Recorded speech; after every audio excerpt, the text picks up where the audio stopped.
Today we have to see in more detail regarding the photosynthesis. ध्यान में रखिए photosynthesis ये जो प्रोसेस है इसको ज्यादा अंडरस्टैंड करने के लिए साइंटिस्ट ने एक्सपेरिमेंट किए हैं और फोटोसिंथेसिस साइंटिफिकली हमें समझ में आया है। तो फोटोसिंथेसिस के लिए बेसिक क्या चीजें लगती है आपको मालूम है। फोटोसिंथेसिस कहाँ होता है? क्लोरोप्लास्ट में। क्लोरोप्लास्ट के अंदर क्या होता है? क्लोरोफिल। ये किस में रहता है? ये क्लोरोप्लास्ट किस में रहता है? लीफ में रहता है। और सनलाइट भी जरूरी है, कार्बन डाइऑक्साइड भी जरूरी है।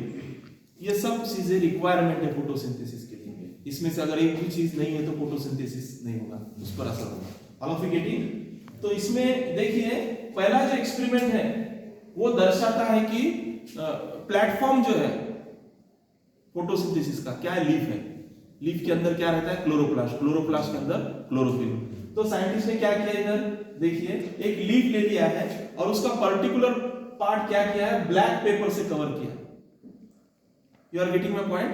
और उसको लाइट में रख दिया है और बाद में जब एक्सपेरिमेंट का कंक्लूजन आया तो जो पार्ट कवर था ना ब्लैक पेपर से उसमें फोटोसिंथेसिस नहीं हुआ है। You are getting? स्टार्च नहीं बना है। तो उस पर जब आयोडीन डालेंगे तो आयोडीन का कलर वहां ब्लू नहीं होता है। और जिस पार्ट में फोटोसिंथेसिस हुआ है, जो अनकवर्ड पार्ट था, उसमें तो स्टार्च है ना, स्टार्च बन गया, ग्लूकोज बन गया, उसके ऊपर साइंटिस्ट लोगों ने क्या किया? आयोडीन डाला तो उसका कलर कैसा हो गया? ब्लू हो गया। All of you getting? ये ब्लू कलर क्यों हो गया है? स्टार्च जहां बना है वहां ब्लू कलर हो गया। तो जो पार्ट कवर किया था वहां फोटोसिंथेसिस नहीं हुआ, स्टार्च ही नहीं बना, तो आयोडीन का कलर ब्लू होगा क्या उस जगह? तो देखिए हम देखते हैं ये लीफ है और ये आयोडीन का सॉल्यूशन है। You are getting this iodine solution. तो हम क्या करते हैं, ड्रॉपर से ये आयोडीन सॉल्यूशन लेते हैं। देखिए आयोडीन का कलर। अभी ये लीफ पे मैं जब इसको प्रेस करता हूं, लीफ देखिए इसका कलर, पहला कलर और ये कलर देखिए। You are getting? कौन सा कलर आ रहा है इस पे? ब्लू कलर क्यों चेंज हुआ है?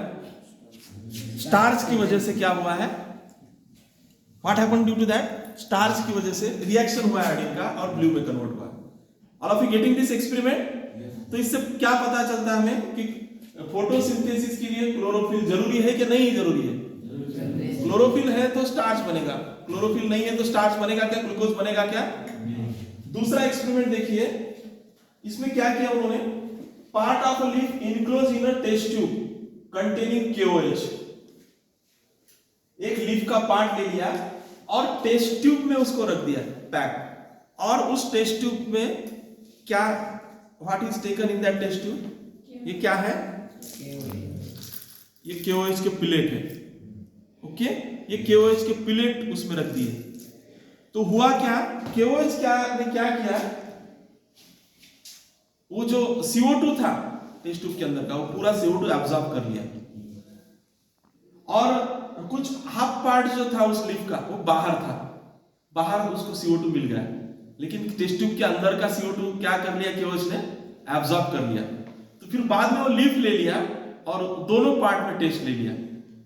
जो KOH के साइड में था पैक में लीफ का पार्ट, तो उसमें आयोडीन का कलर ब्लू नहीं हुआ, यानी वहां फोटोसिंथेसिस हुआ क्या? नहीं हुआ। फोटोसिंथेसिस वहां नहीं हुआ। और जो पार्ट बाहर था, एटमॉस्फेयर में था, CO2 मिल रहा था, वहां फोटोसिंथेसिस चालू था और वहां आयोडीन डाल दिया जैसे इस तरह से, तो उसमें क्या हो गया? आयोडीन का कलर ब्लू हो गया, यानी वहां स्टार्च बना, ग्लूकोज बना। All of you getting this point? तो ये जो एक्सपेरिमेंट है ये बेसिक एक्सपेरिमेंट है। इसके बाद में भी हमें कुछ एक्सपेरिमेंट देखने के हैं, लेकिन इन बेसिक में फोटोसिंथेसिस के लिए क्लोरोफिल जरूरी है, लाइट जरूरी है, CO2 जरूरी है। ये एक्सपेरिमेंट, प्रीवियस एक्सपेरिमेंट हमें मालूम होने जरूरी है। All of you got?